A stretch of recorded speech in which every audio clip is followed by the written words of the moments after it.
माता पार्वती ने भगवान शिव से पूछा कि बहू को परेशान करने वाली सास को कौन सी या किस प्रकार की सजा मिलती है।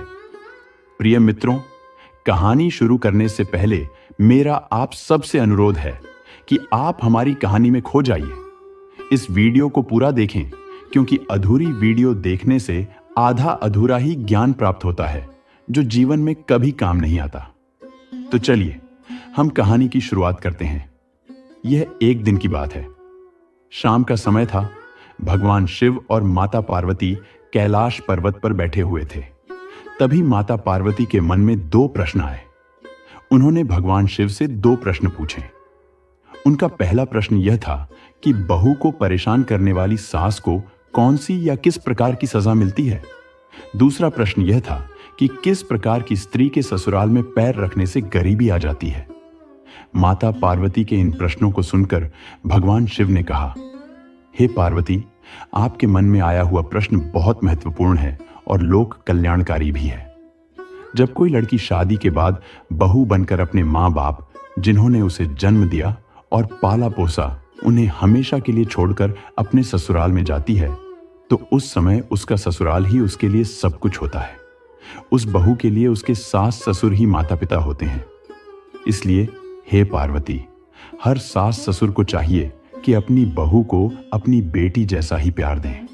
उन्हें सोचना चाहिए कि उनकी बहू उनके घर को खुशहाल करने के लिए अपना एक प्यारा सा संसार छोड़कर आई है। लेकिन ऐसा कम ही देखने को मिलता है कि एक सास अपनी बहू को अपनी बेटी की तरह प्यार देती हो। भगवान शिव कहते हैं, हे पार्वती, अब मैं आपके दोनों प्रश्नों के उत्तर एक छोटी सी कहानी के माध्यम से देता हूं। इसे आप ध्यान से सुनिए, फिर आप पूरी तरह से संतुष्ट हो जाएंगी। तो प्रिय मित्रों, कहानी शुरू करने से पहले मेरा आप सबसे अनुरोध है, अगर आपको ऐसी कथाएं और आध्यात्मिक जानकारियां पसंद हैं, और यदि आप सनातन धर्म के बारे में और जानना चाहते हैं, तो कृपया हमारे चैनल को सब्सक्राइब कर लीजिए। तो चलिए कथा को प्रारंभ करते हैं। ओम नमः शिवाय। प्रेम से बोलिए, माता जगत जननी जगदम्बा माई की जय। भगवान शिव माता पार्वती से कहते हैं, हे पार्वती, एक गांव में एक बुढ़िया रहती थी जो बहुत ही दुष्ट थी। उस बुढ़िया के पास एक बेटा था और एक सीधी सादी बहू भी थी। वह बहू हमेशा अपनी सास की बातों पर चलती थी, लेकिन उस बुढ़िया के बेटे को गांव में कोई भी काम नहीं मिलता था। वह इतना गरीब था कि उसके पास जमीन बेचकर भी धन कमाने का कोई साधन नहीं था। उसे धन के लिए कुछ काम करना था, इसीलिए वह काम की तलाश में दूसरे गांव जाता है। दूसरे गांव में उसे एक अच्छा काम मिल भी जाता है, लेकिन वहां से उसे हर रोज अपने घर आने का समय नहीं मिलता। उसे सिर्फ पूरे साल में एक या दो बार कुछ दिनों के लिए ही छुट्टी मिल पाती है, ताकि वह अपने घर आ सके। भगवान शिव आगे कहते हैं, हे पार्वती, जब उस बुढ़िया का बेटा अपने घर से काम करने के लिए दूसरे गांव जाता था, तो जाने से पहले हमेशा अपनी माँ से कहता था, माँ, मेरी पत्नी का अच्छी तरह से ख्याल रखना, क्योंकि मैं रोजाना यहाँ नहीं आ सकता। फिर बेटे की बात सुनकर वह बुढ़िया कहती थी, हाँ बेटा, तुम बिल्कुल भी चिंता मत करना, मैं तुम्हारी पत्नी का अच्छे से ख्याल रखूंगी। उसे कोई भी कष्ट नहीं मिलेगा। तुम बेफिक्र होकर दूसरे गांव में काम करने के लिए जा सकते हो। अपनी पत्नी की चिंता मत करो, उसे मेरे पास छोड़कर बेफिक्र होकर जाओ। भगवान शिव कहते हैं, हे पार्वती, ऐसे ही अपने बेटे को झूठा आश्वासन देकर और उसे घर से दूर भेजकर वह बुढ़िया फिर बेटे के जाने के बाद अपनी बहू को बहुत परेशान करती थी। वह उससे तरह तरह के काम करवाती, उसे अपमानित करती और उसे कोई भी खुशी नहीं देती थी। इस तरह समय धीरे धीरे बीत रहा था। वह बहू अपनी सास की आलोचना सुनकर भी चुप रहती थी। चाहे सास उसे कितना भी कुछ कहती, कितना भी ताना मारती, वह बहू कभी भी उसे जवाब नहीं देती थी, क्योंकि वह बहू बहुत ही संस्कारी थी और अपनी सास को अपनी मां जैसा प्यार देती थी। समय धीरे धीरे बीतता गया। एक दिन उस बुढ़िया का बेटा छुट्टी पर घर आया। वह 2 दिन तक घर पर रुका, लेकिन उसकी बहू ने किसी तरह की कोई शिकायत नहीं की। इस प्रकार छुट्टी खत्म होने के बाद जब वह बुढ़िया का बेटा दोबारा काम के लिए जाने लगा, तो जाने से पहले अपनी माँ से कहता है, माँ, हमारी पत्नी का ख्याल रखना। वह बहुत ही अच्छी है और आपको बहुत प्यार करती है। मैं रोज यहां नहीं आ सकता, इसलिए आप ही ध्यान रखें। बेटे की बात सुनकर बुढ़िया कहती है, ठीक है बेटा, तू चिंता मत कर। मैं तेरी पत्नी का बहुत ख्याल रखती हूं और आगे भी रखूंगी, क्योंकि यह तेरी पत्नी नहीं, मेरी बेटी भी है। भगवान शिव कहते हैं, हे पार्वती, इस प्रकार बेटे के घर से जाने के बाद अब बुढ़िया का ही राज था। अब वह बहू का कहां ख्याल रखती थी। वह तो उसे जितना हो सके उतना सताना शुरू कर देती है। खुद पैर फैलाकर बैठ जाती है और अपनी बहू से घर और खेत का सारा काम करवाती है। वह बहू को सुबह जल्दी उठा देती है और उसके बाद घर का सारा काम, जैसे खाना पकाना, बर्तन मांजना, पानी भरना आदि करवाती है। उसके बाद कभी जंगल से लकड़ियां लाने के लिए भेजती है। पूरे दिन वह बहू बहुत मेहनत का काम करती है। उसे आराम करने का भी समय नहीं मिलता। बुढ़िया अपनी बहू को ठीक से खाना भी नहीं देती। कभी कभी सिर्फ पानी और कभी बासी खाना देती है। भगवान शिव कहते हैं, हे पार्वती, वह बेचारी बहू सब काम चुपचाप करती रहती है। वह कभी भी अपनी सास से किसी काम को करने से मना नहीं करती और उसकी सास के सामने कभी कोई जवाब भी नहीं देती। वह अपनी सास पर कभी क्रोध भी नहीं दिखाती है। जब रात होती है तो वह बहू बहुत परेशान रहती है। उसका शरीर दर्द से कराहता है, लेकिन वह अपने पति से कभी यह नहीं कहती कि उसकी सास उसे बहुत परेशान करती है। वह नहीं चाहती कि घर में कलह हो और उसके पति, जो दूसरे गांव में काम करने गए हैं, वे भी क्यों परेशान हो। इस प्रकार वह बहू हर दिन अपनी सास के अत्याचार सहती रहती है, बिना किसी शिकायत के, बिना किसी गुस्से के। उसकी सहन शक्ति और धैर्य वाकई प्रशंसा के योग्य हैं। भगवान शिव कहते हैं, हे पार्वती, इस प्रकार दिन बीतते गए। एक दिन सास को पता चला कि उसकी बहू गर्भवती है। यह सुनते ही वह सास विचलित हो उठी और सोचने लगी कि उसका बेटा घर का अकेला कमाने वाला है। ऊपर से यदि एक और बच्चा आ गया तो एक और खाने वाला बढ़ जाएगा और बच्चे के जन्म के बाद बहू बच्चे की देखभाल में लग जाएगी और घर का कोई काम नहीं करेगी। ऐसे में मुझे ही सारा काम संभालना पड़ेगा। भगवान शिव कहते हैं, हे पार्वती, उस बुढ़िया की सोच बहुत स्वार्थी थी। हर सास तो यही चाहती है कि उसके घर में जल्दी से पोता या पोती आए, लेकिन वह सास नहीं चाहती थी कि उसकी बहू की कोख से कोई संतान जन्म ले। उसकी सोच थी कि अगर बच्चा घर में आ गया तो बहू बच्चे की देखभाल में व्यस्त हो जाएगी और घर का कामकाज नहीं करेगी। इस तरह सारा कामकाज उसे ही करना पड़ेगा। भगवान शिव आगे कहते हैं, जब उस बुढ़िया को यह पक्का पता चल गया कि उसकी बहू गर्भवती है तो वह उसे और अधिक सताने लगी। वह अपनी बहू से बहुत सारा काम करने को कहती रहती थी। फिर भी बहू अपनी कठिन हालत में भी घर का सारा काम और सास जो भी काम कहती वह सब अच्छे से किया करती थी। कुछ महीने इसी प्रकार बीतते गए। फिर जब बहू के 9 महीने पूरे हो गए और उसके प्रसव का समय आ गया तो उसे पेट में तेज दर्द होने लगा। बहू प्रसव पीड़ा से व्याकुल होकर अपनी सास से कहती है, मुझे लगता है कि मेरी प्रसूति का समय निकट आ गया है। कृपया जल्दी से दाई आया को बुला लीजिए। सास ने क्रूरता से कहा, आया की आवश्यकता नहीं है, मैं तुझे एक नींबू देती हूं। यह नींबू ले और तू दूर जंगल में जाकर इसे खा लेना, तुम्हें प्रसूति हो जाएगी। पर मेरी एक बात ध्यान से सुन लेना, यदि तेरी कोख से बेटा हो तो उसे लेकर घर आना, और यदि तेरी कोख से बेटी हो तो उसे लेकर घर वापस मत आना। भगवान शिव कहते हैं, हे पार्वती, बेचारी बहू वेदना से तड़पती हुई सास के कहे अनुसार जंगल की ओर चल पड़ी। वह नींबू लेकर उस जंगल में चली गई जिसके बारे में उसकी सास ने बताया था। जैसे ही उसने नींबू खाया, कुछ ही पल में उसकी प्रसूति हो गई और उसने एक प्यारी सी बेटी को जन्म दिया। भगवान शिव कहते हैं, हे पार्वती, उसने अपनी बेटी को बड़े प्यार से पाला और उसे दूध पिलाया। उस बेटी का जन्म नींबू खाने के बाद हुआ था, इसलिए बहू ने अपनी बेटी का नाम निम्बावली रखा। लेकिन बहू की सास बहुत ही क्रूर थी। उसने पहले ही धमकी दे रखी थी कि यदि बेटा हो तो घर लेकर आना और यदि बेटी हो तो उसे कहीं छोड़ आना। सास की इस क्रूरता से डरी बहू ने अपनी नवजात बेटी को जंगल में छोड़ने का निर्णय लिया। वह एक ऐसे स्थान की तलाश करने लगी जहां वह अपनी बेटी को सुरक्षित छिपा सके। बहुत खोजबीन के बाद बहू को एक घना जंगल मिला जहां एक बहुत बड़ा पेड़ था। उस पेड़ की खोखल गुफा में चिड़ियों के घोंसले थे।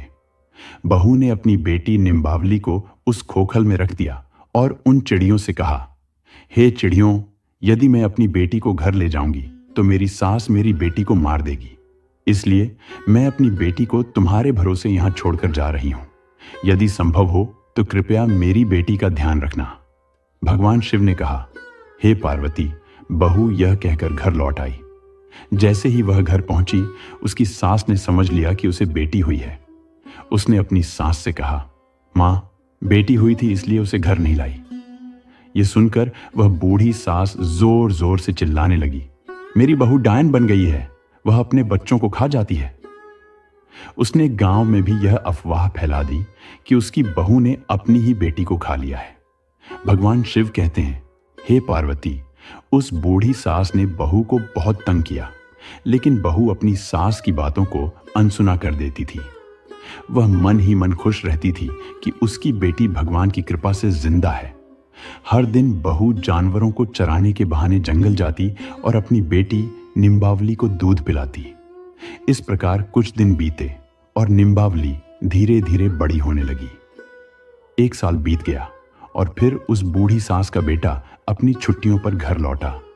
जैसे ही वह घर में प्रवेश करता है, उसकी मां यानी बूढ़ी सास अपने बेटे से कहती है, बेटा, तुम्हारी पत्नी इंसान नहीं है, वह एक डायन है जो जीवित लोगों को खा जाती है। तुम्हें एक बेटी हुई थी, लेकिन तुम्हारी पत्नी ने अपनी ही बेटी को खा लिया। भगवान शिव ने पार्वती से कहा, हे पार्वती, उस बुढ़िया का बेटा अपनी मां के स्वभाव को भली भांति जानता है। उसने समझ लिया कि यह एक साजिश है, इसीलिए उसने अपनी पत्नी से उस बेटी के बारे में कुछ नहीं पूछा और उसकी बहू ने भी अपने पति से अपनी सास के बर्ताव के बारे में कुछ नहीं कहा। वह नहीं चाहती थी कि घर में किसी प्रकार का झगड़ा हो। फिर भगवान शिव ने कहा, हे पार्वती, उस बुढ़िया का बेटा कुछ दिनों तक घर पर रहता है और फिर काम के लिए दूसरे गांव चला जाता है। इस बीच उसकी बहू फिर से गर्भवती हो जाती है। जब बुढ़िया को यह पता चलता है कि उसकी बहू फिर से गर्भवती है, तो वह बहुत नाराज हो जाती है और अपनी बहू को पहले से भी ज्यादा परेशान करने लगती है। भगवान शिव ने पार्वती से कहा, हे पार्वती, जब उसकी बहू दूसरी बार 9 महीने पूरे कर लेती है तो उसे प्रसव का दर्द शुरू होने लगता है। तब बहू अपनी सास से पहले की तरह ही आया बुलाने के लिए कहती है, लेकिन इस बार भी उसकी सास आया को नहीं बुलाती है। इसके बजाय वह एक मुट्ठी जीरा लाकर अपनी बहू को देती है और कहती है, यह जीरा लेकर जंगल में जाना और इसे खा लेना, तुम्हें आराम से प्रसूति हो जाएगी। लेकिन एक बात ध्यान से सुनो, इस बार भी अगर तुम्हें बेटा हुआ तो उसे घर ले आना, और अगर बेटी हुई तो उसे घर मत लाना। भगवान शिव ने कहा, हे पार्वती, बुढ़िया की बात मानकर वह बहू फिर उस सुनसान जंगल में गई और वहां जाकर जीरा खा लिया। कुछ ही समय बाद उसे प्रसव हुआ और इस बार भी उसने एक सुंदर बेटी को जन्म दिया। बेटी के जन्म लेते ही वह बहू अपनी बेटी को बहुत दुलार करती है और उसे दूध पिलाती है। क्योंकि वह बेटी जीरा खाने से पैदा हुई थी, इसीलिए वह अपनी बेटी का नाम रावती रखती है।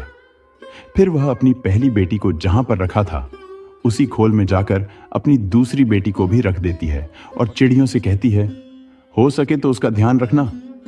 इतना कहकर वह वापस घर लौट आती है। जैसे ही बहू घर पहुंचती है, वह बुढ़िया पहले से भी ज्यादा जोर जोर से चिल्लाने लगती है और गांव वालों से कहती है कि उसकी बहू ने इस बार भी अपनी बेटी को खा लिया है। वह उसे चुड़ैल कहती है, लेकिन इस बार भी बहू उसकी सास के चिल्लाने को अनसुना करती है और उधर गांव वाले भी बुढ़िया की बातों पर ध्यान नहीं देते। भगवान शिव ने कहा, हे पार्वती, कुछ दिनों के बाद लगभग 1 साल बीत जाता है। बुढ़िया का बेटा फिर घर लौटता है। उसके घर आते ही बुढ़िया फिर अपने बेटे से बहू की चुगली करती है और कहती है, बेटे, इस बार भी तुम्हारी बहू ने एक बेटी को जन्म दिया और उसके जन्म होते ही उसने अपनी बेटी को खा लिया। वह डायन है, सबसे बड़ी चुड़ैल है। भगवान शिव कहते हैं, हे पार्वती, जब वह बुढ़िया अपनी बात कहती है तो उसका बेटा चुपचाप सब कुछ सुनता है और अपनी मां से कुछ भी नहीं कहता। उसने अपनी पत्नी से भी कोई प्रश्न नहीं किया। कुछ दिन घर पर रहने के बाद वह पुनः अपने काम पर चला जाता है। उसके जाने के बाद उसकी बहू तीसरी बार गर्भवती हो जाती है। भगवान शिव आगे कहते हैं, हे पार्वती, इस बार भी वही होता है जो पहले हुआ था। बुढ़िया अपनी बहू को एक आम देती है। बहू उस आम को लेकर जंगल में चली जाती है और वहां उसे खाती है। आम खाने के बाद वह एक बेटी को जन्म देती है। वह अपनी बेटी को दूध पिलाती है और उसका नाम आम रख देती है। फिर वह उसे भी उसी गुफा में छिपा देती है और चिड़ियों से कहती है कि वे उसका ख्याल रखें। इसके बाद वह वापस अपने घर लौट आती है। भगवान शिव कहते हैं, हे पार्वती, अब वह बुढ़िया गांव के हर द्वार पर जाकर अपनी बहू की चुगली करती है, लेकिन उसकी बहू उसकी नफरत भरी बातों का बुरा नहीं मानती और अनसुना कर देती है। फिर भी बुढ़िया गांव में जोर जोर से चिल्लाती है कि उसके बेटे की बहू एक डायन है जिसने उसकी 3 पोतियों को खा लिया है। भगवान शिव ने आगे कहा, हे पार्वती, बुढ़िया की इस तरह की चिल्लाहट से गांव के लोग भी अब मानने लगते हैं कि उसकी बहू सचमुच ही एक बच्चे खाने वाली डायन है। लोग डर के मारे अपने बच्चों को घर के अंदर बंद करके रखने लगते हैं। धीरे धीरे यह बात पूरे गांव में फैल जाती है और वह बुढ़िया का बेटा, जो दूसरे गांव में काम कर रहा होता है, उसे भी यह बात सुनने के लिए मिलती है। भगवान शिव ने कहा, जब बुढ़िया का बेटा यह खबर सुनता है तो वह बहुत परेशान हो जाता है और तुरंत ही अपने मालिक से अनुमति लेकर अपने गांव वापस आ जाता है। जब तक वह अपने गांव पहुंचता है तब तक यह खबर राज्य के राजा के कानों तक भी पहुंच जाती है कि बुढ़िया की बहू सच में एक डायन है। राजा अपने सिपाहियों को भेजकर बुढ़िया को दरबार में बुलाता है और मामले की छानबीन करने का आदेश देता है।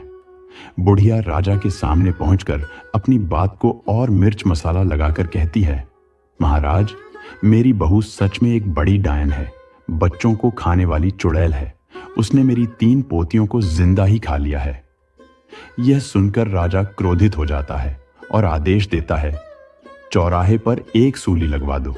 जाओ, जहां कहीं भी वह बुढ़िया की बहू हो उसे ढूंढ कर लाओ और शीघ्र ही उसे सूली पर चढ़ा दो।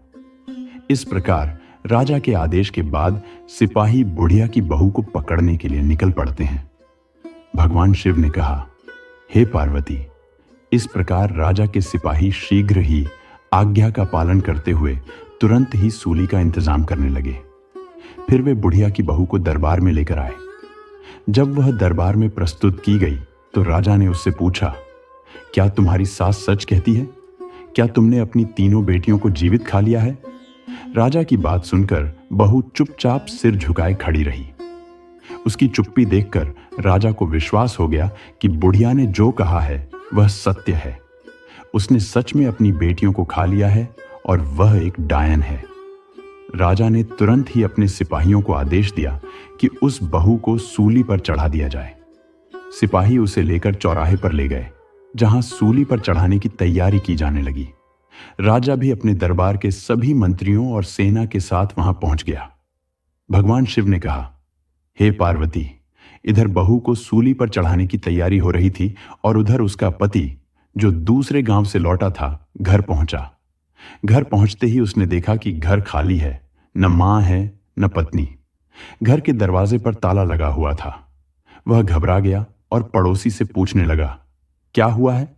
पड़ोसी ने बताया, राजा ने तुम्हारी मां और पत्नी को दरबार में बुलाया है। यह सुनकर वह बुढ़िया का बेटा घबरा गया और राजा के दरबार की ओर भागा। वहां पहुंचकर उसे पता चला कि उसकी पत्नी को सूली पर चढ़ाने के लिए चौराहे पर ले जाया गया है। यह सुनते ही वह तेजी से चौराहे की ओर दौड़ा। चौराहे पर पहुंचते ही उसने देखा कि राजा के प्रधान, सिपाही और सभी प्रजा इकट्ठी हैं। कुछ ही समय में उसकी पत्नी को सूली पर चढ़ाने का हुक्म था। वह बुढ़िया का बेटा तुरंत ही राजा के सामने खड़ा हो गया और हाथ जोड़कर गिड़गिड़ाने लगा, महाराज, कृपया मेरी पत्नी को सूली पर चढ़ाने से रोक दीजिए। कुछ देर के लिए मुझे एक बार अपनी मां और पत्नी से सच बात पूछने दीजिए। यदि मेरी पत्नी अपराधी है तो मैं स्वयं कहूंगा कि उसे सूली पर चढ़ा दें। भगवान शिव ने कहा, हे पार्वती, इस प्रकार राजा को कुछ दया आई और उसने अपने सिपाहियों को कुछ देर के लिए सूली पर चढ़ाने का आदेश रोकने के लिए कहा। फिर वह बुढ़िया का बेटा अपनी मां के पास गया और पूछा, मां, भगवान के लिए सच बताओ। लेकिन वह बुढ़िया अपने बेटे से भी झूठ बोलती रही और कहती है, हां, तेरी बहू डायन है, उसने तेरी तीनों बेटियों को खा लिया है। भगवान शिव कहते हैं, हे पार्वती, लेकिन उस बुढ़िया के बेटे को अपनी मां पर विश्वास नहीं हुआ, क्योंकि वह जानता था कि उसकी पत्नी बहुत अच्छी और संस्कारी है। वह कभी झूठ नहीं बोलती और अपनी सास की बहुत सेवा करती है। वह दिन रात बच्चों के लिए तरसती है। वह सोचता है कि ऐसी मां अपने बच्चों को खाकर डायन कैसे बन सकती है। फिर उसने अपनी पत्नी को कसम देकर पूछा, तुम मुझे सच बताओ, मुझसे झूठ मत बोलना। भगवान शिव कहते हैं, हे पार्वती, इस प्रकार उस बुढ़िया के बेटे की बहू ने शुरू से लेकर अंत तक की सारी बातें अपने पति को बताईं, लेकिन वहां कोई भी उसकी बातों को सच मानने के लिए तैयार नहीं हुआ। तब वह बोली, सच्चाई क्या है, आप अपनी आंखों से देख लीजिए। वह अपने पति को लेकर वहीं गई जहां उसने अपनी तीनों बेटियों को छिपाकर रखा था। वहां पहुंचकर उसने अपनी बेटियों को प्यार से आवाज दी, निम्बावली, प्यारी बिटिया, मैं संकट में हूं, मेरी रक्षा करना। रावती, मेरी बिटिया, संकट में मेरी रक्षा करना। आमती, मेरी बिटिया, संकट में मेरी रक्षा करना। भगवान शिव बोले, हे पार्वती, जब उस बहू ने अपनी तीनों बेटियों को याद किया तो उसकी तीनों बेटियां तुरंत जंगल से दौड़कर आकर मां के पास चली आईं और मां से लिपट गईं। इसके बाद उस बेटे को सच्चाई का पता चल गया। यह देखकर राजा और सभी लोगों ने बहू की बातों पर विश्वास किया और सच्चाई समझ आ गई। फिर भगवान शिव ने पार्वती से कहा, राजा ने क्रोधित होकर बुढ़िया से कहा, अब बताओ सच्चाई क्या है। अब बुढ़िया डर के मारे कांपने लगी, लेकिन उसे सच बताना ही पड़ा। जब राजा को सच्चाई का पता चला तो उसने बुढ़िया को फांसी देने का आदेश दिया और बहू को छोड़ने का हुक्म दिया। राजा बहू के संस्कारों को देखकर बहुत खुश हुआ और बुढ़िया के बेटे से कहा, अब से तुम्हें दूसरे गांव जाने की आवश्यकता नहीं है, मैं तुम्हें इसी गांव में काम दूंगा। तुम अपनी पत्नी और बच्चों के साथ हमारे यहां खुशी खुशी रह सकते हो। भगवान शिव कहते हैं, हे पार्वती, अब वह बुढ़िया का बेटा राजा से हाथ जोड़कर कहता है, महाराज, आपकी बड़ी कृपा हुई। इसके बाद वह बुढ़िया का बेटा अपनी पत्नी और तीनों बेटियों को लेकर घर लौट आता है। भगवान शिव कहते हैं, हे पार्वती, वह बहू बहुत ही संस्कारी थी और लक्ष्मी की उपासक थी। वह अपनी पति और तीनों बेटियों के साथ घर पहुंची और लक्ष्मी को याद करके रात्रि में सो गई। उधर लक्ष्मी जी उस बहू को रात्रि में सपना देती हैं और कहती हैं, बेटी, तुमने अब तक अपना जीवन गरीबी में बिताया है, लेकिन चिंता मत करो, आज मैं तुम्हें बताऊंगी कि तुम्हारे जीवन में गरीबी क्यों आई। तुम्हारे ससुराल आने से पहले यह घर संपन्न था, लेकिन जैसे ही तुमने इस घर में कदम रखा, गरीबी आ गई। आखिरकार इसके पीछे कारण क्या था? भगवान शिव कहते हैं, हे पार्वती, लक्ष्मी जी उस बहू से कहती हैं, बेटी, हमेशा ध्यान रखना, जब कोई बेटी शादी के बाद बहू बनकर ससुराल में जाती है और यदि वह 3 चीजें लेकर जाती है तो घर में अशांति फैल जाती है और इसका प्रभाव उसके सुहाग पर भी पड़ता है और घर में गरीबी आ जाती है। इसलिए कभी भी किसी बेटी को शादी के बाद अपने मायके से ससुराल के लिए 3 चीजें लेकर नहीं जाना चाहिए। पहली चीज है चूल्हा। शादी के बाद रसोई की रस्म होती है जिसमें बेटी मायके से दिए गए चूल्हे का प्रयोग करती है। लेकिन हमेशा ध्यान रखना कि यदि कोई नवविवाहिता दुल्हन अपने मायके से चूल्हा लेकर ससुराल में प्रवेश करती है तो इसका सीधा प्रभाव उसकी गृहस्थी पर पड़ता है, जिससे भाग्य की देवी रुष्ट हो जाती है और घर में गरीबी आ जाती है। भगवान शिव कहते हैं, हे पार्वती, अब लक्ष्मी जी दूसरी बात बताती हैं, बेटी, दूसरी चीज है नमक। नमक का काम होता है चीजों को नमकीन करना। जब बेटियां शादी के बाद मायके से ससुराल की ओर जाती हैं तो उनका धर्म क्या होना चाहिए? नए घर में प्रवेश करते समय उन्हें सबको साथ लेकर चलना चाहिए, सबसे अच्छे से बात करनी चाहिए और जो भी रिश्ते उससे जुड़े हैं उन सभी में मिठास घोलनी चाहिए। लेकिन यदि नवविवाहिता मायके से नमक लेकर ससुराल में प्रवेश करती है तो रिश्तों में खटास आ जाती है और उससे जुड़े हर रिश्ते में एक तरह की कड़वाहट आ जाती है। हमेशा ध्यान रखना चाहिए कि यदि नवविवाहित बहू अपने मायके से नमक से बना कोई भी सामान अपने ससुराल लेकर जाती है तो उसका संबंध आजीवन अपने मायके के लोगों के साथ तो जुड़ा रहता है, लेकिन उसका संबंध अपने ससुराल वालों के साथ कभी भी सही तरीके से नहीं जुड़ पाता और वह रिश्ता मीठा कभी नहीं बन पाता। इसीलिए बेटी को विदाई के समय नमक लेकर नहीं आना चाहिए, ताकि वह अपने ससुराल के हर रिश्ते में मिठास घोल सके और सबके साथ अच्छे से रह सके। भगवान शिव कहते हैं, हे पार्वती, अब लक्ष्मी जी तीसरी बात बताती हैं। सुनो बेटी, तीसरी चीज है अचार। अक्सर जब बेटियां शादी के बाद मायके से विदा होती हैं, उनके माता पिता उन्हें उनके पसंदीदा अचार भेजते हैं, लेकिन ध्यान रखना चाहिए कि अचार खाने में खट्टा होता है। इसी तरह यह पति पत्नी के रिश्तों में भी खटास पैदा कर सकता है, परिवार में भी खटास उत्पन्न कर सकता है। कभी कभी यह खटास इतनी गहरी हो जाती है कि यह पति या पत्नी में से किसी की मृत्यु का कारण बन जाती है। इसीलिए शादी के बाद विदा होते समय अपने मायके से कभी भी अचार जैसी कोई वस्तु नहीं लानी चाहिए। लेकिन जब तुम्हारी शादी हुई थी, तुम्हारे माता पिता ने तुम्हें 3 चीजें दी थीं। इन चीजों के कारण तुम्हारे घर में अशांति आई और गरीबी छा गई। तुमसे भाग्य की देवी रूठ गई। लेकिन तुम्हारे संस्कार बहुत अच्छे थे। तुमने कभी भी अपनी सास को जवाब नहीं दिया। तुम्हारी सास ने तुम्हें सताया, जिसका फल उसे भुगतना पड़ा। तुम्हारे सुशील स्वभाव और अच्छे संस्कारों के कारण मैं तुम्हें आशीर्वाद देती हूं कि आज के बाद से तुम्हारे घर में कभी भी गरीबी नहीं रहेगी और तुम दोनों का जीवन पूरी तरह से सुखद हो जाएगा। भगवान शिव कहते हैं, हे पार्वती, और लक्ष्मी जी इतनी बात कहकर अंतर्ध्यान हो जाती हैं। उधर उस बहू की आंख खुल जाती है और वह सुबह होने का इंतजार करने लगती है। रात भर उस बहू को नींद नहीं आती। अब जैसे ही सुबह होती है, राजा के सिपाही सुबह होते ही उस बुढ़िया के बेटे को बुलाने के लिए आ जाते हैं और कहते हैं, चलो, तुम्हें राजा ने बुलाया है। फिर जैसे ही वह बुढ़िया का बेटा राजा के दरबार में पहुंचता है तो लक्ष्मी जी की कृपा हो चुकी थी। इसलिए राजा अपने दिए हुए वचन के अनुसार उस बुढ़िया के बेटे को अपने राज्य में एक अच्छी सी नौकरी देता है। बुढ़िया का बेटा बड़ी ईमानदारी के साथ राजा के यहाँ नौकरी करता है और अपनी पत्नी तथा तीनों बेटियों के साथ सुख शांति से जीवन बिताता है। भगवान शिव कहते हैं, हे पार्वती, अब तुम अपने पहले प्रश्न का उत्तर सुनो। तुम्हारा पहला प्रश्न यह था कि उस सास को कौन सी सजा मिलती है जो अपनी बहू को हर समय घर में परेशान करती है। तो समझो, जिस सास ने अपनी बहू को परेशान किया है उसे उसके कर्मों के आधार पर सूली पर चढ़ा दिया जाता है, जैसे कि उस बुढ़िया को सूली पर चढ़ा दिया गया। वह यही कहती है कि मुझे छोड़ दो, अब मैं कभी भी अपनी बहू को परेशान नहीं करूंगी। मगर उसे छोड़ा नहीं जाता, उसे सजा भुगतनी ही पड़ती है। भगवान शिव बोले, हे पार्वती, तुम्हारा दूसरा सवाल था कि कौन सी स्त्री अपने ससुराल में जाते ही गरीब हो जाती है।